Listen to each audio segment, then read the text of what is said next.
శుభోదయం మిత్రులారా, వార్తా కథనాలపై విశ్లేషణ కార్యక్రమం టీజీటీవీ మార్నింగ్ న్యూస్ కు స్వాగతం. నేను మీ జర్నలిస్ట్ సత్య.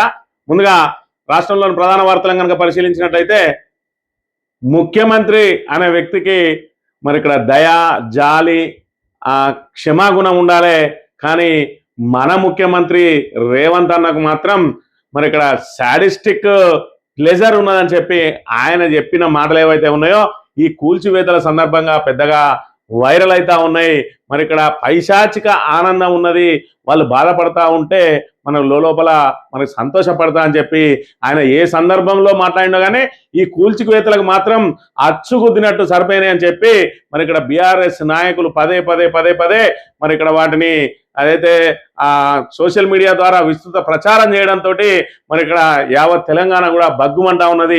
ముఖ్యమంత్రికి దయా, క్షమ, మరి ఇక్కడ అదేవిధంగా మరి ఇక్కడ జాలి ఇలాంటి గుణాలు ఉండాలి, కానీ ఈ పైశాచిక ఆనందం ఉండడం ఏంది అని చెప్పి మరి ఇక్కడ విస్తుపోతున్న జనం ఇవాళ ఆ పైశాచిక ఆనందంతో కూల్చివేతలు చేపడతా ఉన్నాడని చెప్పి మరి ఇక్కడ పెద్ద ఎత్తున ఆరోపణలు వెలువడుతున్నాయి. మరోవైపు గాంధీ విగ్రహాన్ని 5,000 కోట్లతోటి ఏర్పాటు చేయడానికి మరి అక్కడ ఏదైతే ఆ మధు రిడ్జ్ అపార్ట్మెంట్ తో పాటు ఆ చుట్టుపక్కల వాళ్ళందరినీ కూడా ఖాళీ చేయించడానికి ఏదైతే ప్రయత్నం చేస్తా ఉన్నారో వాళ్లకు అండగా నిలిచిండు.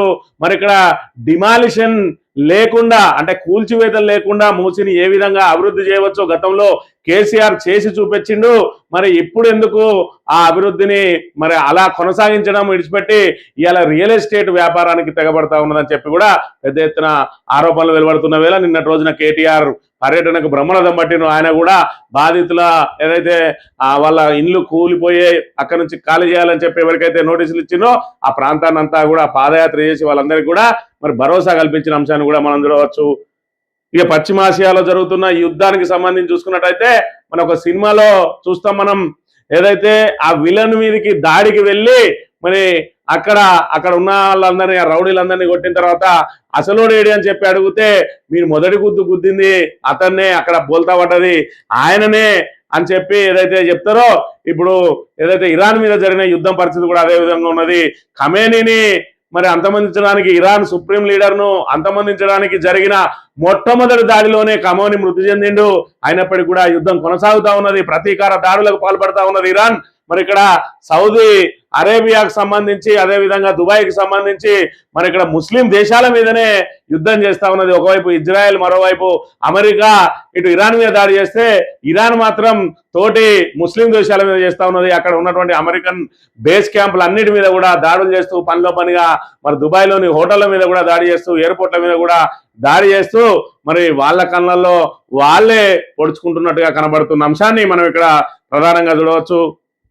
వార్తా కథనాలను కనుక పరిశీలించినట్టయితే ముందుగా sadistic pleasure, Congress the notification sadistic pleasure తోనే మూసీలో రేవంత్ విధ్వంసం అంటున్న కేటీఆర్ 2 ఏళ్లుగా చేస్తున్నది కూలగొట్టుడు కొల్లగొట్టుడే. ప్రజలకు నీడ లేకుండా చేస్తున్న ముఖ్యమంత్రి బఫర్ జోన్ పేరిట ఇల్లు కూల్చి రియల్ దందా. బీఆర్ఎస్ హయాంలో ఒక్క ఇంటిని కూల్చలే. 16,000 కోట్లతో మూసీ మోడల్ చూపిన కేసీఆర్ రియల్ ఎస్టేట్ వ్యాపారులకు దోచిపెట్టేందుకే మూసీ పేరిట కాంగ్రెస్ 1,50,000 కోట్లు మింగే ప్లాన్. అభివృద్ధికి కాదు కమిషన్ల దందాకు మేము వ్యతిరేకం. ధ్వజమెత్తిన బీఆర్ఎస్ వర్కింగ్ ప్రెసిడెంట్ కేటీఆర్ పరివాహక ప్రజలకు అండగా ఉంటామని హామీ. నిర్వాసితులకు మద్దతుగా మూసి దండి మార్చు.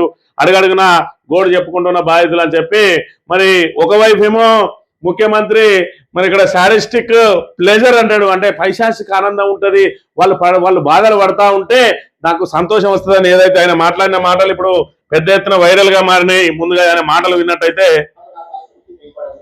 మీ శాతనాథాలు ఎత్తి పెట్టినా నాకు సంతోషం. వాళ్ళు చాలా బాధపడి మమ్మల్ని అంటున్నప్పుడు నాకు ఒక సాటిస్టిక్ ప్లేజర్ అంటారు కదా, అబ్బా బాగుంది కదా అనిపిస్తుంది. ఎందుకంటే వాళ్ళ బాధ వచ్చినప్పుడు అబ్బా బాగుంది కదా అనిపిస్తుంది. ఎందుకంటే వాళ్ళ బాధ అబ్బా బాగుంది కదా వాళ్ళ బాధను చూసినప్పుడు అని చెప్పి అనిపిస్తుందని ఆయన మాట్లాడిన మాటలు ఏ సందర్భానికి మాట్లాడినా కూడా ఆయన నైజం ఏంటిది అనేది బయట పెట్టిందని చెప్పి మరి ఇక్కడ బీఆర్ఎస్ పెద్ద ఎత్తున ఆరోపణలు చేస్తా ఉన్నది. మరి ఇక్కడ వాళ్ళు కూల్చేతలు ఏదైతే కూల్చుడు కొల్లగొట్టుడే తప్ప వాళ్ళు నిలబెట్టింది ఏమీ లేదని చెప్పి ఏదైతే చెప్తా ఉన్నారో, ఇవాళ ఏదైతే రేవంత్ రెడ్డి ప్రభుత్వం వచ్చిన దగ్గర నుంచి కూడా మరి ఇక్కడ లూటిఫికేషన్ జరుగుతూ ఉన్నది, బ్యూటిఫికేషన్ అయితే జరుగుతలేదు. మొదట మరి ఇక్కడ ఏదైతే దానికి సంబంధించి ఫార్మా కంపెనీలకు సంబంధించి గ్రీన్ ఫార్మాకు సంబంధించి ఫార్మా సిటీ ఏర్పాటు చేస్తా అని అప్పుడు 14,000 ఎకరాల భూమిని ఏదైతే బీఆర్ఎస్ ప్రభుత్వం సేకరించిందో అక్కడ గ్రీన్ ఫార్మాను రద్దు చేసి వీటిని ఫోర్త్ సిటీకి కేటాయించి మరి ఇక్కడ ఫార్మా రంగాన్ని జిల్లాలలోకి విస్తరిస్తా అని చెప్పి లగచెర్ల భూములు ఏవైతే ఉన్నాయో పాలమూరు జిల్లాకు సంబంధించినటువంటి లగచెర్ల గిరిజన భూములు సేకరించడానికి పోతే వాళ్ళు పెద్ద యుద్ధమే చేయాల్సి వచ్చింది. చివరికి వాళ్ళ యుద్ధానికి తలంచి మరి ఇక్కడ అక్కడ నుంచి ఆ భూసేకరణ ప్రక్రియను వదిలేసుకోవడం జరిగింది. ఆ తర్వాత మరి ఇక్కడ ధన్వాడకు సంబంధించి రైతులు అక్కడ ఇథనాల్ ఫ్యాక్టరీ పెడతా అంటే వాళ్ళు కూడా పోరాటం చేయాల్సి వచ్చింది, జైల్లో పోవాల్సి వచ్చింది. వాళ్ళ పోరాటంతో వెనక్కి జంకి అక్కడ వదిలేయాల్సి వచ్చింది. ఆ తర్వాత మూసీని మొత్తం కూల్చేస్తా అంటే మూసీ బాధితులందరూ కూడా తిరగబడితే అక్కడ ఆపేసిండు. మళ్ళీ ఇప్పుడు మొదలు పెడతా ఉన్నాడు. మరి ఇక్కడ ఖమ్మం దగ్గర చూసినాం, వెలుగొండలో మరి ఏకంగా సుమారు 800 ఫ్యామిలీలు నివసించే అటువంటి మరి ఇక్కడ భూదాన్ భూములకు సంబంధించి పూర్తిగా నీలమట్టం చేసిండ్రు. ఇప్పుడు ఏమంటా ఉన్నారు, భూదాన్ భూములకు సంబంధించిన వాళ్లకు మేము మరి ఇక్కడ వాళ్ళకు ఇందిరమ్మ ఇల్లు కట్టిస్తాం అంటే ఉన్నాయి కూల్చుడేందుకు కొత్తవి కట్టించడేందుకు ఒక్కసారి ఆలోచన చేయాలి. అది ప్రభుత్వ భూమే. మరి ఇక్కడ రేవంత్ రెడ్డి గతంలో చెప్పినట్టు వాళ్ళకే రెగ్యులరైజేషన్ చేసుకునే అవకాశం కనుక కల్పించినట్టు ఉంటే మరి ఇక్కడ ఈ ఇన్ఫ్రాస్ట్రక్చర్ అంతా కూడా లాస్ అయ్యేది కాదు కదా. మరి ఇక్కడ దానికి వాడిన సిమెంట్ కానీ, దానికి వాడిన ఇటుక కానీ, దానికి సంబంధించి వాడినటువంటి రాడ్ కానీ అదంతా జాతీయ సంపద అని గతంలో పేర్కొన్నాడు. ఇవాళ గుర్తొస్తలేదా ఆయనకు? మరి ఈయనెందుకు రెగ్యులరైజ్ చేయడు? ఇవాళ వాళ్ళకు ఇందిరమ్మ ఇల్లు కట్టించి భూములు కేటాయిస్తారు అనంటే మరి ఆ భూముల మీద కన్నేసి 2 మంత్రులు అన్నదే వాస్తవం కాదా? ఒకసారి ఆలోచన చేయాలి. ఇక ఏకంగా మరి నగరం నడిబొడ్డున కోకాపేటలో ఉన్నటువంటి శారదా పీఠానికి ఇచ్చినటువంటి 2 ఎకరాల భూమి మీద కన్నుబడి ఆ రాత్రి దాన్ని కూల్చివేతలకు పోతే ఆ కూల్చేయడాన్ని ఆ విషయం తెలిసినటువంటి హరీష్ రావు గారు అక్కడికి పోయి మరి ఇక్కడ ఆ కూల్చివేతలను అడ్డుకుంటే ఇవాళ దాన్ని ఏదైతే పెద్ద ఎత్తున మరి దాని మీద విమర్శలు వచ్చినాయి. ఆ పక్కనే ముఖ్యమంత్రి అల్లునికి 10 ఎకరాలు మరి క్రషర్ కోసం ఇచ్చిండ్రు. ఏదైతే రింగ్ రోడ్ లోపల మరి ఓఆర్ఆర్ లోపల ఎక్కడ కూడా క్రషర్లు ఉండొద్దని చెప్పి నిబంధనలు ఉన్న వాళ్ళ అల్లునికి మాత్రం ఆ నిబంధనలను సడలించిండ్రు. 10 ఎకరాల భూమి కట్టబెట్టిండ్రు.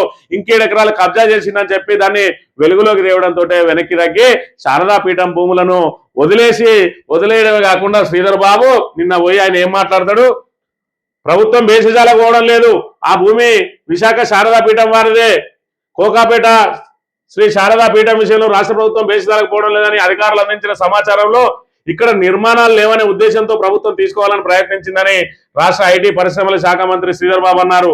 ఇప్పటికే దేవాలయం నిర్మాణాలు వచ్చిన విషయాన్ని తెలుసుకుని ఆ నిర్ణయాన్ని వెంటనే ప్రభుత్వం ఉపసంహరించుకుందని తెలిపారు. ఆదివారం సీఎం రేవంత్ రెడ్డి ఆదేశాలతో శ్రీధర్ బాబు శారదా పీఠానికి వచ్చి స్వాత్మానందేంద్ర సరస్వతి స్వామిని కలిశారు. దేవాలయ ప్రాంగణం అంతా తిరిగి చూసి శారదాదేవికి పూజలు చేసిండ్రు. అనంతరం ఆయన మీడియాతో మాట్లాడుతూ బీఆర్ఎస్ బీజేపీ నాయకులు ధర్మాన్ని అడ్డుపెట్టుకుని రాజకీయం చేయాలని చూస్తున్నారని, ప్రభుత్వం వల్ల జరిగిన తప్పును తమ దృష్టికి తెస్తే సరిదిద్దుకుంటామన్నారు.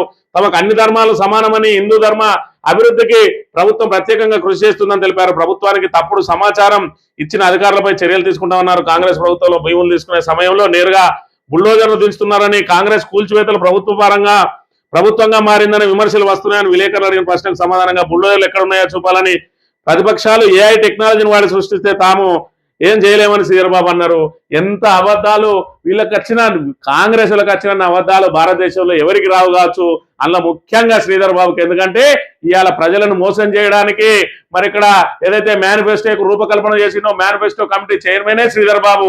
ఇవాళ 6 గ్యారంటీలు అమలు మరి అసాధ్యమని, దాన్ని అమలు చేయడం అసలు సాధ్యమే కాదని తెలిసినప్పటికీ కూడా ప్రజలను ఏమార్చడానికి 6 గ్యారంటీల పేరుతో 13 అంశాలను చేర్పించి అరచేతిలో వైకుంఠం చేసి తెలంగాణ ప్రజానికాన్ని అంతా మోసం చేసిన వ్యక్తి ఇవాళ మరి శారదా పీఠాన్ని కూల్చడానికి మరి బుల్డోజర్లతో వెళితే హరీష్ రావు గారు వచ్చి అక్కడ అడ్డుకున్న తర్వాత ఏదైతే ఆయన అల్లుని విషయం, రేవంత్ రెడ్డి అల్లునికి 10 ఎకరాలు కేటాయించిన విషయం, దాని విలేకరుల సమావేశం పెట్టి మొత్తం యావత్ ప్రపంచానికి తెలియజేయడంతో ప్రభుత్వం జంకి వెనక్కి తగ్గితే ఇవాళ బీఆర్ఎస్ పార్టీ రాజకీయాలు చేస్తా ఉన్నదట. అంటే మీరు కూల్చడానికి వస్తారు. ఇవాళ హరీష్ రావు అక్కడికి రాకపోయి ఉంటే మరి ఇక్కడ వెలుగొండలో జరిగినట్టు ఆ నిర్మాణాలన్నీ నీలమట్టం అయ్యేటి కాదా? ఒకసారి శ్రీధర్ బాబు చెప్పాలి. శుద్ధులు వలుకుతా ఉన్నాడు. అధికారులు తప్పుడు సమాచారం ఇచ్చిందట. ఇలా శారదా పీఠానికి ఇచ్చినటువంటి భూములలో కట్టడాలు ఉన్నాయా లేవా అనేది ఆ మాత్రం తెలియకుండా మంత్రివర్గ తీర్మానం ఎట్లా చేస్తారు? అంటే ఇవాళ అధికారులు తప్పుడు సమాచారం ఇస్తే చేసినామంటున్నారు. మరి ఇక్కడ మీరు ఇవాళ చేసే పనులన్నీ కూడా మరి ఇక్కడ మీరేది మొత్తం కూల్చివేతలే జరుగుతా ఉన్నాయి. మీరు ఎక్కడ నిర్మాణాలు చేపట్టిండ్రు? అంతటా కూల్చివేతలు తప్ప. వెలిగండిలో మీరు కూలగొట్టిండ్రు వాస్తవం కాదా? ఇలా హైడ్రా పేరుతోటి మరి హైదరాబాద్ అంతా కూడా కూల్చివేతలు చేపడుతున్నది వాస్తవం కాదా? మీరు మరి ఇప్పటి వరకు 2 సంవత్సరాల నుంచి మరి కూల్చివేతలు తప్ప ఇప్పటి వరకు మీరు ఏది కొత్త నిర్మాణం చేపట్టిండ్రో చెప్పాలి. ఇలా హిందూ ధర్మం మీద కూడా దాడి చేయబోతా ఉన్నది, ఆలయాలను కూడా కూల్చేయబోతా ఉన్నారని చెప్పి పెద్ద ఎత్తున విమర్శలు రావడంతో మరి అప్పటిదప్పుడే మరి ప్రభుత్వం వెనక్కి తీసుకున్న తర్వాత దిద్దుబాటు చర్యల్లో భాగంగా శ్రీధర్ బాబు వచ్చి శుద్ధులు పలుకుతూ అధికారుల మీద నెపన్నంత నెట్టే ప్రయత్నం చేస్తా ఉన్నాడు. ఇలా అధికారులు తప్పుడు సమాచారం ఇస్తే మీరు మంత్రివర్గంలో తీర్మానం చేసిరంటే మీరు ఎంత అసమర్థ మంత్రులు, చేతగాని దద్దమ్మలో దీని ద్వారా మరి తేటతెల్లం అవుతా ఉన్నది. మరి కనీస అవగాహన లేకుండా, కనీస సమాచారం లేకుండా ఆ శారదాపీఠం భూములు ఎందుకు తీసుకోవాల్సి వచ్చింది, ఎందుకు తీసుకుంటామన్నారు? ఏదైతే తీసుకుందామని అనుకున్నప్పుడు దానిలో ఏమేమి ఉన్నాయి, దానికి మరి దాన్ని ఒకవేళ తీసుకున్నట్టయితే వాళ్ళకి నష్టపరిహారం కట్టించుడా, వాళ్ళకి ఆ భూమి ఏ విధంగా చెందింది, ఇలాంటి అన్ని కూడా ఏవి చర్చకు లేకుండానే మరి ఇక్కడ దాని మీద మంత్రివర్గంలో తీర్మానం చేస్తారా? ఒక్కసారి ఆలోచన చేయాలి. కేసీఆర్ మరి వాళ్లకు 2 ఎకరాల భూమిని ఇచ్చిండు. అప్పుడు ప్రభుత్వం ఏదైతే మంత్రివర్గ ఆమోదంతో కేసీఆర్ ఆనవాళ్ళను చెరిపేస్తా అనే కార్యక్రమంలో భాగంగా శారదా పీఠాన్ని ఇక్కడి నుంచి తరలించే ప్రయత్నం చేసిండు రేవంత్ రెడ్డి. అది బెడిసికొట్టడంతో ఇక్కడ శ్రీధర్ బాబు నిన్న రోజున అక్కడికి పోయి సమాచార లోపం, దీన్ని రాజకీయం చేయొద్దు, మేము ప్రభుత్వం దిద్దుబాటు చేస్తామంటుంది. మీరు నిజంగానే ప్రభుత్వం దిద్దుబాటు చర్యలే చేపట్టాలనుకుంటే మూసీలో ఆ ప్రక్షాళనను వెంటనే నిలిపివేయాలి. మరి మూసీ బ్యూటిఫికేషన్ అంటే ఏ విధంగా ఉంటుందో నాడే చూపించిండు కేసీఆర్. బ్యూటిఫికేషన్ అంటే ఒక్క నిర్మాణం కూడా తీసుకోకుండా ఇగో ఈ రకంగా బ్యూటిఫికేషన్ చేయొచ్చు అని చెప్పి మరి ఇక్కడ ఆయన చేసి చూపించిండు. ఇక్కడ మూసి ఒడ్డున ఎంత మంచి ఫుట్పాత్ ఏర్పాటైంది, ఎంత మంచి పార్కులు ఏర్పాటైనాయి, ఒక్క ఇల్లు కూడా గులగొట్టకుండా ఏ రకంగా బ్యూటిఫికేషన్ చేసిండ్రో, మరి ఏ రకంగా వ్యాయామశాలలు ఏర్పాటు చేసిండ్రో దీన్ని చూసి నేర్చుకోవాలి ఇప్పటికైనా కాంగ్రెస్ ప్రభుత్వం. మరి ఇక్కడ మా తప్పుదాలు ఏమన్నా ఉంటే మా దృష్టికి తీసుకొస్తే మేము వాటిని సరిదిద్దుకుంటామని చెప్తున్న శ్రీధర్ బాబు ఇవాళ ప్రతిపక్షం చేసే పనే అది. ఇలా ప్రతిపక్షాల గొంతు నొక్కి పోలీసులతోటి మరి ఇక్కడ అణచివేతలు చేసి ఏ రకంగా ఇక్కడ నిర్వాసితుల మీద దాడులకు పాల్పడుతున్నదో చూడండి. వెలుగొండ బాధితులు మరి ఇక్కడ ఏదైతే అంబేద్కర్ భవన్ అట కలెక్టరేట్కి వచ్చి మరి వాళ్ళ గోడు వెళ్ళబోసుకోవడానికి వచ్చినట్టయితే వాళ్ళందరి మీద లాఠీలు చూపించి వాళ్ళని అక్కడి నుంచి తరిమేసిన పరిస్థితి. ఇవాళ ప్రజాప్రభుత్వం అని ప్రజాప్రభుత్వం పేరుతోటి పోలీసు రాజ్యం నడిపిస్తా ఉన్నారు, చీకటి పాలన సాగుతా ఉన్నది. మరి ఇక్కడ రాష్ట్రం అంతా కూడా కూల్చివేతలు, కూలగొట్టుకో కొల్లగొట్టుకో అన్న చందంగా ఇవాళ మంత్రులందరికీ కూడా ఫ్రీ హ్యాండ్ ఇచ్చిండు రేవంత్ రెడ్డి. ఎందుకంటే మరి ఇక్కడ అధిష్టానానికి మూటలు పంపడానికి ఆయన ఒక్కరితో సాధ్యమైతే లేదు. ఇవాళ ఎక్కడ ఎలక్షన్ జరిగినా కూడా పొటెన్షియల్ స్టేట్ అయినటువంటి తెలంగాణ నుంచే మరి వాళ్ళకు నిధులన్నీ వెళ్ళాలి కాబట్టి మంత్రులకు కూడా టార్గెట్లు పెట్టిండ్రు. మరి మంత్రులు కూడా పాపం ఏం చేస్తారు, ఎక్కడ భూములు దొరికితే అక్కడ భూములు దొరకని వాళ్ళు ఉన్న ఇల్లు కూలగొట్టి ఆ భూములను ఆక్రమించుకునే ప్రయత్నం చేసే కార్యక్రమంలో భాగమే శారదా పీఠాన్ని కూడా కూల్చే ప్రయత్నం చేసిండు. మరి ఇక్కడ హరీష్ రావు గారు అడ్డుకొని ఆయన అల్లునికి సంబంధించిన ఇష్యూ ఏదైతే బయటపెట్టిండో దాంతో ఆగింది తప్ప ప్రభుత్వ దిద్దుబాటు చర్య కానే కాదు అనే విషయాన్ని మనం ఇక్కడ గమనించాలి. ఇక్కడ అధికారుల మీద నెపన్నెట్టుడు కాదు, మీరే తప్పొప్పుకొని మరి ఇక్కడ క్షమాపణలు చెప్పాల్సిన బాధ్యత మీ మంత్రివర్గం ఉన్నది. ఎందుకంటే మంత్రివర్గ తీర్మానం అని అంటే మరి భగవద్గీతతోటి సమానం. మరి రాజ్యాంగం మీకు కల్పించిన హక్కు మరి దాన్ని ఉల్లంఘించి ఇవాళ మరి ఇక్కడ మంత్రివర్గ తీర్మానం చేసి దాన్ని మళ్ళీ మీరు వాపసు తీసుకున్నారు అని అంటే మరి దానికి కూడా అవగాహన లోపంతో ఏదైతే అధికారుల తప్పిదంతో మరి ఇక్కడ వాళ్ళు తప్పుదో పట్టించారు అని చెప్తా ఉన్నారు అని అంటే దానికి బాధ్యులు ఎవరో ఖచ్చితంగా ఇప్పుడు వాళ్ళను బాధ్యులను మరి ఇక్కడ వాళ్ళ పేర్లు చెప్పి వాళ్ళ మీద ఖచ్చితంగా తక్షణం చర్యలు చేపట్టాల్సిన అవసరం ఉన్నది. ఇక ఇరాన్ సుప్రీం లీడర్ ఖమేనీ మృతి, అమెరికా ఇజ్రాయెల్ దాడుల్లో దుర్మరణం, ఆయన కుమార్తె అల్లుడు కోడలు కూడా తాత్కాలిక సుప్రీం లీడర్ గా అలీ రెజా అరాఫీ. ప్రతీకార దాడులను తీవ్రం చేసిన ఇరాన్, ఇజ్రాయెల్, గల్ఫ్ దేశాలపై ఇరాన్ క్షిపణుల వర్షం, బాంబు దాడులతో దద్దరిల్లిన Dubai, Doha. USS Abraham Lincoln యుద్ధ నౌకపై దాడి, పూర్తి స్థాయి యుద్ధం దిశగా పశ్చిమాసియా దాడుల్ని కొనసాగిస్తామన్న ఇజ్రాయెల్, అమెరికా. 48 మంది ఇరాన్ నేతలను మట్టుబెట్టామంటున్న ట్రంప్. మరి ఇక్కడ ప్రధానంగా ఇజ్రాయెల్, అమెరికాలు ఎవరి మీదనైతే దాడి చేసి ఎవరినైతే అంతం చేయాలని చూసినాయో మొదటి దెబ్బకే చనిపోయినట మరి ఇక్కడ ఖమేనీ సుప్రీం లీడరు. ఆయన ఇజ్రాయెల్ అదే విధంగా మరి ఇక్కడ అమెరికాకు కొరకరాని కొయ్యగా తయారైండు. ఇవాళ మరి ఇక్కడ అమెరికా ఆర్థికంగా మరి వెనుకబడి ఉన్నది, వాళ్ళు అప్పులలో కూరుకుపోయి ఉన్నారు. రాబోయే రోజులలో అమెరికా సామ్రాజ్యం కుప్పగూలబోతా ఉన్నదని చెప్పి ఆయన మాట్లాడిన చివరి మాటలలో మరి ఆయన మాట్లాడిన అంశం అదే. అంటే అమెరికాకి ఏ రోజు కూడా భయపడకుండా అమెరికాను ధీటుగా ఎదుర్కొనే ప్రయత్నం చేస్తా ఉన్నాడు. అందులో భాగంగానే అణు పరీక్షలు జరిపే కార్యక్రమం చేపట్టబోతా ఉన్నదనే సమాచారం మేరకు ఇజ్రాయెల్, అమెరికా సంయుక్త దాడి చేసి మరి ఖమోనీతో పాటు వాళ్ళ రక్షణ మంత్రిని అదేవిధంగా మరి ఇక్కడ ఏదైతే ఆర్మీ చీఫ్ ను మట్టుబెట్టిండు, ముఖ్యమైన 48 మంది నేతలను మట్టుబెట్టిందట. అయినా కూడా ఇరాన్ వెనక్కి తగ్గకుండా తాత్కాలిక సుప్రీం లీడర్ను మరి ఇక్కడ అలీ రెజాను సుప్రీం లీడర్ గా ఎన్నిక చేసుకొని మరి ఇక్కడ ఎక్కడెక్కడైతే అమెరికా స్థావరాలు ఉన్నాయో చుట్టుపక్కల ముస్లిం దేశాలలో మరి ఆ ముస్లిం దేశాలు తమ ఇరాన్ మీద దాడికి పురికొల్పడానికి వాళ్ళకు ఆశ్రయం ఇచ్చిందని చెప్పి మరి దుబాయ్ మీద, దోహా మీద పెద్ద ఎత్తున మరి ఇక్కడ దాడులకు పాల్పడతా ఉన్నది, ప్రతీకార దాడులకు పాల్పడతా ఉన్నది ఇరాన్. మరోవైపు చూసుకున్నట్టయితే దోహా అదేవిధంగా దుబాయ్ అనేది మరి ఇక్కడ పెద్ద పెద్ద విమానాశ్రయాలను ఎక్కడ ఇంటర్నేషనల్ ఫ్లైట్లు పోవాలన్నా కూడా కనెక్టింగ్ ఆ దోహా ద్వారా లేదంటే దుబాయ్ ద్వారానే పోతాయి. ఆ ఇంటర్నేషనల్ గగనతలం అంతా మూసివేయడంతో మరి వేలాది మంది ప్రయాణికులు అక్కడ హోటళ్లలో బిక్కుమంటూ ఎదురు చూస్తున్నట్టు ఆ హోటళ్ల మీద కూడా ఇరాన్ దాడికి పాల్పడతా ఉన్నది. మరి ఇక్కడ మన జాతీయ షెట్లర్ అయినటువంటి పివి సింధు కూడా ప్రస్తుతం ఆ దుబాయ్ లోనే ఇరుక్కుపోయి ఉన్నది విమానాశ్రయంలో. మరి ఇక్కడ చిక్కుకొని ఇప్పుడు ఆ హోటల్లో మరి ఇక్కడ బిక్కుమంటూ గడుపుతున్న పరిస్థితిని కూడా మనం ఇక్కడ చూడవచ్చు. ఇక వెలుగుమట్ల నిర్వాసితులపై లాఠీ చార్జీ, పునరావాస కేంద్రాలకు వచ్చి పోలీసుల జులుం, నిర్వాసితుల ఆర్తనాదాలతో దద్దరిల్లిన ఖమ్మం. హైదరాబాద్ లోని వర్సిటీల నుంచి వచ్చి బాధితులకు విద్యార్థుల సంఘీభావం, వారి వేదన చూసి దీక్షకు సిద్ధమైన విద్యార్థి అడ్డుకున్న పోలీసులు, ప్రశ్నించిన బాధితులు, అక్కడి నుంచి మహిళల్ని ఈడ్చేసిన పోలీసుల తీరుపై నిర్వాసితుల ఆగ్రహం. అంబేద్కర్ భవన ఎదుట రోడ్డెక్కి ఆందోళన, మరోసారి లాఠీలతో పోలీసుల వీరంగం, పలువురికి తీవ్ర గాయాలు, తీవ్ర ఉద్రిక్తత. బాసటగా పలు రాజకీయ పార్టీలు ఒకవైపు 800 కుటుంబాలను రోడ్డు పాలు చేసి మరి వాళ్ళకు కనీసం నిరసన తెలియజేసే హక్కు కూడా ఏదైతే ప్రభుత్వానికి తమ వేదనను మరి ఇక్కడ చెప్పుకోవడానికి కూడా అవకాశం లేకుండా పోలీసులతోటి మరి దాష్టీకం చేయిస్తా ఉన్నది ఈ ప్రభుత్వం. అక్కడ ఉన్న మంత్రులు ఇప్పటికే మరి ఆ మంత్రులు ఎవరైతే ఉన్నారో వాళ్ళు ఆ భూముల మీద కన్నేసి పేదలను అక్కడి నుంచి తరిమేసి ఆ భూములను స్వాధీనం చేసుకోవడానికి మరి ప్రయత్నం చేస్తా ఉన్నారంటే నిన్నటి రోజున పొంగులేటి శ్రీనివాసరెడ్డి పొంగులు వంగుకుంటా మాట్లాడుతా ఉన్నాడు. మరి ఇక్కడ మేము పేదలకు అండగా ఉంటామంటా ఉన్నాడు. ఇల్లు కూల్చేసి ఏ విధంగా అండగా ఉంటావు? నిజంగానే ఇందిరమ్మ ఇల్లు కట్టిస్తా అన్నోనివి ఇల్లు ఇప్పటికిప్పుడు కూల్చాల్సిన అవసరం ఏమొచ్చింది? అందులో ముందుగా సర్వే చేయించి ఆ 800 మందిలో అర్హులైన వాళ్ళు ఎవరు ఆ జాబితా తీసి ఒక గ్రామ సభ లాంటిదో మరి అక్కడ ఏర్పాటు చేసి మరి వాళ్ళన్నిటి కూడా ఒక నోటీస్ బోర్డు వేసి ఇందులో అక్రమంగా కట్టుకున్న వాళ్ళకి ఇల్లు, ఇందులో మరి ఇక్కడ నిరుపేదలు వీళ్ళున్నారు, వీళ్ళందరికీ ఇందిరమ్మ ఇల్లు ఇస్తున్నాం, ఫలానా రోజు వరకు మీకు ఇల్లు స్వాధీనం చేస్తాం, ఈ లోపల స్వచ్ఛందంగా వెళ్ళిపోయే వాళ్ళు వెళ్ళిపోండి, లేదంటే ఖచ్చితంగా కూల్చివేతలు ఉంటాయని చెప్పి వాళ్ళకు సమయం ఇచ్చి అక్కడ తరలిపోవాలని నోటీసులు ఇచ్చి మరి చేయాల్సిన పనిని ఈ ప్రభుత్వం మరి ఇక్కడ ఏదో ఇజ్రాయెల్ కదా ఇరాన్ మీద దాడి చేసినట్టు ఇవాళ ప్రభుత్వానికి సంబంధించిన బుల్డోజర్లన్నీ వెలుగొండ మీద దాడి చేసి పేదలందరినీ మరి నడు రోడ్డు పాలు చేసి వాళ్ళకు సంఘీభావం తెలుపడానికి వచ్చిన వాళ్ళని కూడా భయభ్రాంతులకు గురి చేస్తా ఉన్నది ఈ కాంగ్రెస్.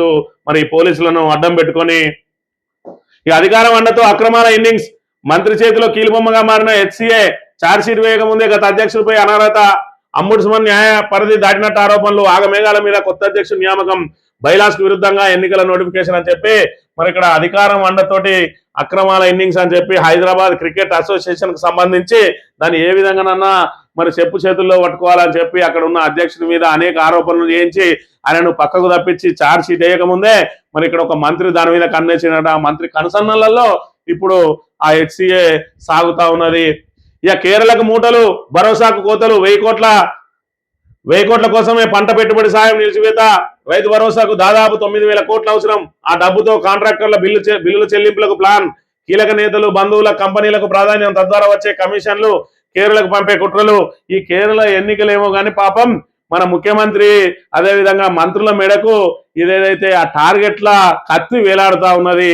మరి ఇక్కడ 1000 కోట్లు పంపాలంటే ఆ 1000 కోట్లు నేను ఒక్కరిని ఇప్పటికిప్పుడు పంపలేనని చెప్పి రేవంత్ రెడ్డి చేతులు ఎత్తేస్తే మంత్రులందరికీ కూడా టార్గెట్లు పెట్టిరట. మరి ఒక్కో మంత్రికి 35 నుంచి 40 కోట్ల రూపాయలు మరి వాళ్ళకు టార్గెట్ పెట్టిరు. కాబట్టి మరి వాళ్ళు ఏం చేస్తా ఉన్నారు, అందరి పొత్తుల మరి ఒకటే పని చేద్దాం అనుకున్నారో ఏమో కానీ ఆ రైతు భరోసా నిధులు ఏవైతే ఉన్నాయో అవన్నీ మరి ఎవరికి వాళ్ళు పంచుకుంటా ఉన్నారట. మా కాంట్రాక్టర్కి అని చెప్పి ఇస్తే దానిలో వచ్చే కమిషన్ తోటి మరి ఇక్కడ 9,000 కోట్లు, మరి 9,000 కోట్లు అంటే మరి ఇక్కడ 20% 30% మరి వాళ్ళ దగ్గర నుంచి తీసుకొని పెండింగ్ బకాయిలు బిల్లులు ఏవైతేనే వాళ్ళకి ఇస్తే దాని నుంచే 1000 కోట్లు సర్దుబాటు చేద్దామని చెప్పి ఇలా రైతుల నోట్లో మట్టి కొట్టిను అని చెప్పి చెప్తున్న పరిస్థితిని మనం ఇక్కడ చూడవచ్చు. ఇక గురుకులాల రద్దుకు పన్నాగం, విద్యారంగం నిర్వీర్యానికి రేవంత్ సర్కార్ కుట్ర, విద్యా కమిషన్ పేరిట తెలంగాణ బిడ్డల భవిష్యత్తు చెలగాటమాడుతున్న ప్రభుత్వం, ఉపాధ్యాయుల ఆత్మగౌరవం దెబ్బతినేలా నివేదిక, కేసీఆర్ ఆనవాళ్లు చెరిపేసేలా సిఫార్సులు, కమిషన్ చైర్మన్ నోట రాజకీయాల దుర్మార్గం బీఆర్ఎస్ ప్రధాన కార్యదర్శి ఆర్ఎస్ ప్రవీణ్ కుమార్ అని చెప్పి గురుకులాల రద్దుకు పన్నాగం. మరి ఇక్కడ ఏదైతే విద్యా కమిషన్ చైర్మన్ గా వేస్తే ఆ ఆకునూరి మురళి ఆయన మొత్తానికి టీచర్లకు జీతాలే ఇయ్యద్దన్న సందంగా మాట్లాడితే ఇవాళ టీచర్ల సంఘాలన్నీ కూడా ఆయన మీద ఆగ్రహం వ్యక్తం చేస్తున్న పరిస్థితి. మరోవైపు పర్మనెంట్ టీచర్లు ఉండద్దు, ఏదైతే మరి ఇక్కడ టెంపరీ టీచర్లనే పెట్టుకోవాలి 5 సంవత్సరాలకు ఒకసారి మరి ఇక్కడ వాళ్ళను మార్పులు చేయాలని చెప్పి కానీ ఆయన ఇంకా అనేక వివాదాస్పద నిర్ణయాలన్నీ అందులో పెట్టిండు. మొత్తానికైతే గురుకుల వ్యవస్థే ఉండద్దు అనే మరి ఆయన సిఫారసులు ఉన్నాయి. ఇవాళ గురుకుల వ్యవస్థతోటి గురుకుల పాఠశాలలతోటి ఎంతో మంది పేద విద్యార్థులలో ఉన్నటువంటి ప్రతిభ వాళ్ళు ఉన్నత చదువులకు పోవడానికి కారణం ఇవాళ గురుకులాలు అయితే ఆ గురుకులాలని రద్దు చేసి మరి కేసీఆర్ ఆనవాళ్లను తొలగించడానికి కుట్రలు వన్నుతా ఉన్నది ప్రభుత్వం. దానికి మరి ఇక్కడ ఏదైతే ఇతోధికంగా సాయం అందిస్తా ఉన్నాడు యాకునూరి మురళి అని చెప్పి ఆర్ఎస్ ప్రవీణ్ కుమార్ ఆరోపణలు చేస్తున్న పరిస్థితి. రాజ్యసభ రేసులో అసలు కాంగ్రెస్ అవుట్. ఏఐసిసి కోటాలో అభిషేక్ మను సింఘ్కి మళ్లీ పొడిగింపు. రెండో అభ్యర్థిగా వంశీచంద్రెడ్డి పేరు సూచించిన ప్రియాంకాట. చిరకాల మిత్రుడు వేం నరేందర్ రెడ్డి కోసం సీఎం ప్రయత్నం. కాంగ్రెస్ కున్న బలంతో ఒకే అభ్యర్థిని గెలిపించుకునే ఛాన్సు. టికెట్ ఆశించిన సీనియర్లకు మొండిచేయి. రాజ్యసభకు సంబంధించి మరి నేడో రేపో కాంగ్రెస్ నుంచి అలా పేర్లు వెలువడతాయట. అందులో ఒకటి అభిషేక్ మను సింఘ్కి ఇక్కడ నుంచే ఇచ్చిండ్రు. మరి అది కూడా అలా సమయంలో అనేది ఏదైతే పదవి కాలం ముగిసింది మరి కేశవరావు ఖాళీ చేసిన దాన్ని ఇచ్చారు కాబట్టి మరి ఆయన పదవి కాలం ముగిసింది కాబట్టి మళ్ళీ రెన్యువల్ చేస్తా ఉన్నారట. రెండోది వచ్చే అవకాశమే లేదు. ఎందుకంటే మరి ఇక్కడ కాంగ్రెస్ కు ఫిరాయించారు బీఆర్ఎస్ ఎమ్మెల్యేలు. ఈ బీఆర్ఎస్ ఫిరాయింపు ఎమ్మెల్యేలు 10 మంది ఎవరైతే ఉన్నారో ఈ రాజ్యసభలో ఓటేస్తే మరి దాని ద్వారా దొరికిపోతారని చెప్పి మరి వాళ్ళు ఓటింగ్ కు పోకుండా ఉండడం కోసం బీఆర్ఎస్ కూడా ఒక అభ్యర్థిని నిలబెట్టే ప్రయత్నం చేస్తా ఉన్నది. మరి ఇక్కడ అభ్యర్థిని కనుక నిలబెట్టినట్టు అయ్యి ఉంటే మరి క్రాస్ ఓటింగ్ ద్వారా కాంగ్రెస్ అభ్యర్థి గెలుస్తాడా ఓడతాడా కూడా తెలియదు. ఎంఐఎం పెట్టేస్తుంది, బీజేపీ పెట్టేస్తుంది అనే దాన్ని బట్టి ఇవన్నీ ఉంటాయి. కాబట్టి మరి ఇక్కడ ఎట్టి పరిస్థితులలో కూడా మరి రెండో సీట్ వచ్చే అవకాశం లేదు. ఆ అత్తదా రాదా అని తెలియదానికి కూడా కనీసం సీనియర్లకు ఇవ్వడానికి నిరాకరిస్తా ఉన్నదట. అసలు కాంగ్రెస్ అవుట్ అయిందని చెప్పి చెప్తా ఉన్న పరిస్థితిని చూడవచ్చు. ఇక సాక్షి దినపత్రిక విషయానికి వస్తే ఇరాన్ సుప్రీం లీడర్ ఖమేనీ మృతి. ఇక సలాం సామ్సన్ 50 బంతుల్లో 12 4లు 4 6లతో 97 నాట్అవుట్. T20 ప్రపంచ కప్ సెమీఫైనల్లో భారత్ సూపర్ 8 మ్యాచ్లు 5 వికెట్ల తేడాతో వెస్టిండీస్ పై గెలుపు. వెస్టిండీస్ 20 ఓవర్లలో 195, టీమిండియా 19.2 ఓవర్లలో 199, 5 వికెట్లు. గురువారం ముంబైలో ఇంగ్లాండ్తో సెమీస్ మ్యాచ్. బుధవారం న్యూజిలాండ్లో దక్షిణాఫ్రికా మరి చావో రేవో అని చెప్పి మరి జరిగిన నిన్నటి రోజు మ్యాచ్ లో మరి ఇక్కడ శాంసన్ ఏదైతే ఉన్నాడో ఒంటి చేత్తో భారత్ ని గెలిపించి సెమీస్ కు తీసుకుపోయిన ఆ విధానం చూసినట్టయితే నిన్నటి రోజున మరి ఆయన ఆట ఆడిన విధానం, ఆయన ఏదైతే ఆ స్లోగా మరి వికెట్లు పడతా ఉన్నా కూడా మరి ఏదైతే అదరక బెదరక మరి చివరి నిమిషంలో కూడా దాన్ని ఏదైతే ఉత్కంఠకు తీసుకురాకుండా 4 బాళ్ళు మిగిలి ఉండగానే మరి ఇక్కడ పూర్తి చేసిండు. మరో 3 పరుగులైతే సెంచరీ అయ్యేది ఉండేది. మరి ఇంకా 4 బాళ్ళు ఉన్నప్పటికీ పరుగుల లక్ష్యం నెరవేరింది కాబట్టి ఆయనకు సెంచరీ చేసే అవకాశం రాలేదు. అయినా కూడా మరి ఇక్కడ శాంసన్ ద్వారా మాత్రమే ఇవాళ టీమిండియా అక్కడికి పోయింది. మరి ఒంటి చేత్తో గెలిపించి ఇవాళ సెమీస్ లో నిలబెట్టిండు శాంసన్ అని మరి చెప్పక తప్పదు. పక్కా సమాచారంతో టెహ్రాన్ లో సీనియర్ నేతలు అధికారులతో ఖమేనీ భేటీ అవుతున్నట్టు గుర్తింపు. 30 క్షిపణులు ప్రయోగించి ఇజ్రాయెల్ ఫైటర్ జెట్లు. దాంతో మొదటి రౌండ్ లోనే పాపం ఖమేనీ నేలగరిసిన పరిస్థితిని మనం ఇక్కడ చూడవచ్చు. ఖమేనీ ప్రభావంతో విప్లవబాట. ఇరాన్ సుప్రీం లీడర్ గా ఎదిగిన ఖమేనీ దశాబ్దాల తరబడి దేశాన్ని పాలించిన నేత. ప్రజా ఉద్యమాలపై ఉక్కుపాదం. పశ్చిమాసియాలో ఇరాన్ ను అధికార కేంద్రంగా మార్చాలన్న ఆకాంక్ష. అమెరికా ఇజ్రాయెల్ తో ఘర్షణ. అరబ్ దేశాల అతలాకుతలం. ఇరాన్ క్షిపణిదాడులతో ప్రజల్లో తీవ్ర ఆందోళన. అమెరికా దాడులను సమర్థించిన ఆస్ట్రేలియా, కెనడా, ఖండించిన రష్యా, చైనాట. మొత్తానికైతే మరి ఇక్కడ ముస్లిం దేశాల మీద దాడులు చేసుకుంటున్న పరిస్థితి అయితే ఇక్కడ కనబడతా ఉన్నది. మరి ఇక్కడ ఇరాన్ అణు పరీక్షలు ఏదైతే చేయబోతా ఉన్నదో అణ్వస్త్రాలు కనుక ఇరాన్ చేతికి ముట్టినట్టు అయ్యి ఉంటే ఇవాళ చమురు నిక్షేపాలు మరి పూర్తి స్థాయిలో వాళ్ళకు పెద్ద ఎత్తున ఉన్న నేపథ్యంలో వాళ్ళే దేశాన్ని మరి హస్తగతం చేసుకుంటే ఏదైతే ప్రపంచాన్ని శాసించే స్థాయికి ఎదుగుతుందని చెప్పి మరి ఇక్కడ అణు పరీక్షలు జరపకుండా ఆ సుప్రీం లీడర్ ను అంతమొందించాలని ప్రయత్నం చేసి మొదటి దాడిలోనే ఆయనను అంతం చేస్తే ఇవాళ వాళ్ళ ఎవరి మీద దాడులు చేస్తా ఉన్నారు, అరబ్ దేశాల మీదనే దాడులు చేస్తా ఉన్నారు. ఎందుకంటే అమెరికా ఇజ్రాయెల్లకు మీరు ఎందుకు ఆశ్రయం ఇచ్చిండ్రు, మీ నేల మీద ఎందుకు వాళ్ళ స్థావరాలు ఏర్పడ్డాయని చెప్పి వాళ్ళ స్థావరాలతో పాటు వాళ్ళ హోటళ్ల మీద వివిధ మరి ఇక్కడ బుర్జ్ ఖలీఫా లాంటి ఆ ప్రపంచ ప్రసిద్ధిగాంచినటువంటి మరి ఎత్తైనటువంటి ఆ భవనం మీద కూడా దాడులు చేస్తా ఉన్నదట ఇరాను. ఆపితే సరే, లేకుంటే వినాశనమే. ఒక్క దెబ్బతో 48 మంది ఇరాన్ నేతలను చంపేశాం. ఇరాన్ కొత్త నాయకత్వం చర్చలు జరుపుతామంది, అందుకు అంగీకరించా. ఈ పని ముందే జరగాల్సింది. పశ్చిమాసియాలో శాంతి నెలకొనేదాకా దాడులు ఈయనే చేస్తాడు, మళ్ళా శాంతిని ఈయనే నెలకొల్పుతా అని చెప్పి కూడా చెప్తాడు. మరి ఈ ట్రంప్ అనే అదే ఏదైతే ఆధిపత్యం చేతిలో ఉన్నటువంటి అగ్రరాజ్యమైనటువంటి మరి ఈ అమెరికా ట్రంప్ లాంటి వాళ్ళ చేతిలో ఉంటే మాత్రం ఎప్పటికైనా ప్రపంచానికి ప్రమాదకరమే అని ఆయన మాటలను ఆయన సంకేతాలను బట్టి తెలుస్తున్న పరిస్థితి అయితే చూడవచ్చు. ఇక మా పెళ్లి విందుకు రండి, ముఖ్యమంత్రి రేవంత్ రెడ్డి కుటుంబాన్ని ఆహ్వానించిన నటి రష్మిక, ఆమెకు బొట్టు పెట్టి సారందించిన సీఎం సతీమణి గీత నేడు నాగర్ కర్నూలు జిల్లా తుమ్మనపేటలో విజయ్ రష్మికలు వ్యవసాయ క్షేత్రంలో నిర్మించిన ఇంటి వద్ద గృహ ప్రవేశం అట. మరి ఇక్కడ ఏదైతే వివాహ బంధంతో ఏకమైనటువంటి విజయ్ దేవరకొండ, అదేవిధంగా రష్మికల జంటకు జరిగేటువంటి ఏదైతే రిసెప్షన్ కార్యక్రమం ఉన్నదో రావాలని ముఖ్యమంత్రి ఏదైతే దంపతులను ఆహ్వానించినారో అని చెప్తున్న పరిస్థితిగా, ఆ తీర్పు చట్టవిరుద్ధం. ఢిల్లీ మద్యం కేసులో ట్రయల్ కోర్టు తీర్పు అహేతుకమట. సిబిఐ అధికారిపై చర్యలు ఆదేశించడం దిగ్భ్రాంతికరం. కుట్ర కోణాన్ని ట్రయల్ కోర్టుకు విస్మరించింది.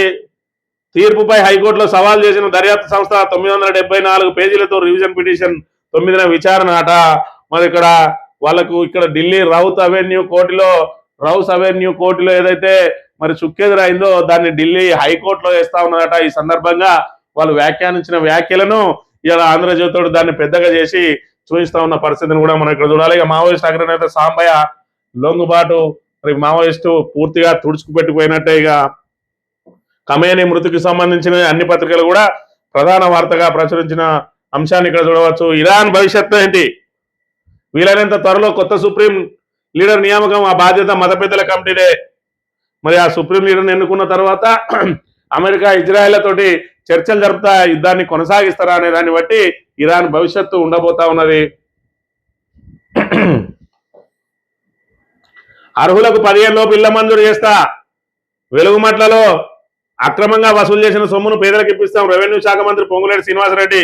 వెలుగుమట్ల వినోబా భావే నగర్ భూదాన్ భూముల్లో తొలగించిన ఇళ్ల నిర్వాసితుల్లో నిరుపేదలు ఉన్నమాట వాస్తవమేనని, అర్హులకు ఈ నెల 15 లోపు నివాస స్థలంతో పాటు ఇందిరమ్మ ఇల్లు మంజూరు చేసి ముగ్గు వస్తామని రెవెన్యూ శాఖ మంత్రి పొంగులేటి శ్రీనివాసరెడ్డి స్పష్టం చేశారు. ఖమ్మంలోని కలెక్టర్ కార్యాలయం సముదాయంలో కలెక్టర్ అనుదీప్ దురిశెట్టి, సిపి సునీల్ దత్తో కలిసి ఆదివారం విలేకరుల సమావేశంలో మాట్లాడినట. నిరుపేదలు అక్కడ ఉన్నది వాస్తవమే అని చెప్పి మరి ఒప్పుకుంటా ఉన్నాడు. ఇవాళ నిరుపేదల ఇల్లు కూల్చి నడరోడ్డు వీరికి తీసుకొచ్చి ఆ తర్వాత ఇల్లు కట్టియాల్సిన అవసరం ఏమొచ్చింది? ఇప్పటికిప్పుడు ఆ భూములను స్వాధీనం చేసుకోవాల్సిన అవసరం ఏమొచ్చింది?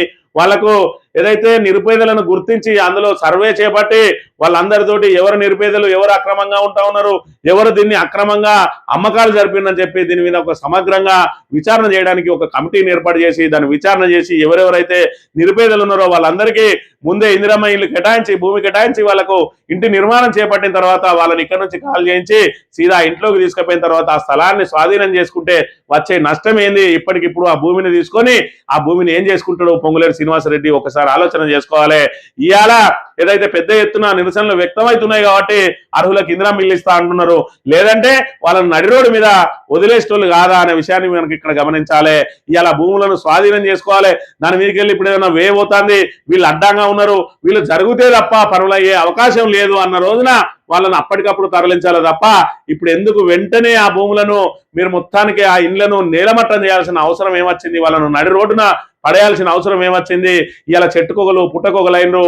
ఇవాళ అందులో ఏదైతే ఆ చుట్టుపక్కల కూలి పని చేసే వాళ్ళే అత్యధికంగా ఉన్నారు, గుడిసెలు వేసుకున్న వాళ్ళే అత్యధికంగా ఉన్నారు.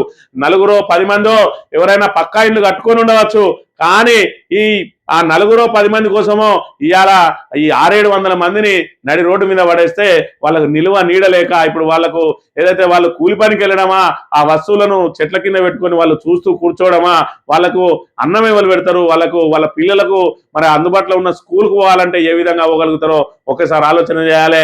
ఇలాంటి ఏదైతే నిరుపేదలకు అండగా నిలవాల్సినటువంటి ఈ ప్రభుత్వమే ఇవాళ భూముల మీద మోజుతోటి మరి ఇక్కడ ఇళ్లను కూల్చేసి భూములను స్వాధీనం చేసుకొని మరి ఒకవైపు రాక్షసానందం పొందుతా ఉంటే మరి ఇక్కడ మూసి పరివాహక ప్రాంతంలో గాంధీ సరోవర్ అని చెప్పి 5,000 కోట్లతోటి గాంధీ విగ్రహం కట్టిస్తా అని చెప్పి మరి ఇక్కడ ఒక్కో విల్లా 1,50,00,000 విలువ చేసేటువంటి 450 మరి ఆ ఇండ్లను కూల్చేసి అక్కడ మరి ఏదైతే గాంధీ విగ్రహాన్ని కట్టి వాళ్ళందరూ కూడా బాధపడతా ఉంటే మరి ఇక్కడ ఏదైతే సాడిస్టిక్ ప్లెజర్ తోటి రేవంత్ రెడ్డి మరి పైశాచికానందం పొందడం ఎంతవరకు సమంజసమో మరొకసారి తెలంగాణ ప్రజానీకం ఆలోచన చేసుకోవాలి. ఇలా మార్పు పేరుతోటి ఏం జరిగింది మార్పు అని అంటే ఆ రోజున పారదర్శక పాలన వస్తే ఇవాళ బుల్డోజర్ పాలన వచ్చింది. ఇదే స్పష్టమైన మార్పు అని చెప్పి కాంగ్రెస్ చెప్తా ఉన్నది. ఇది కాంగ్రెస్ మార్కు రాజకీయం, ఇది కాంగ్రెస్ మార్కు పాలన.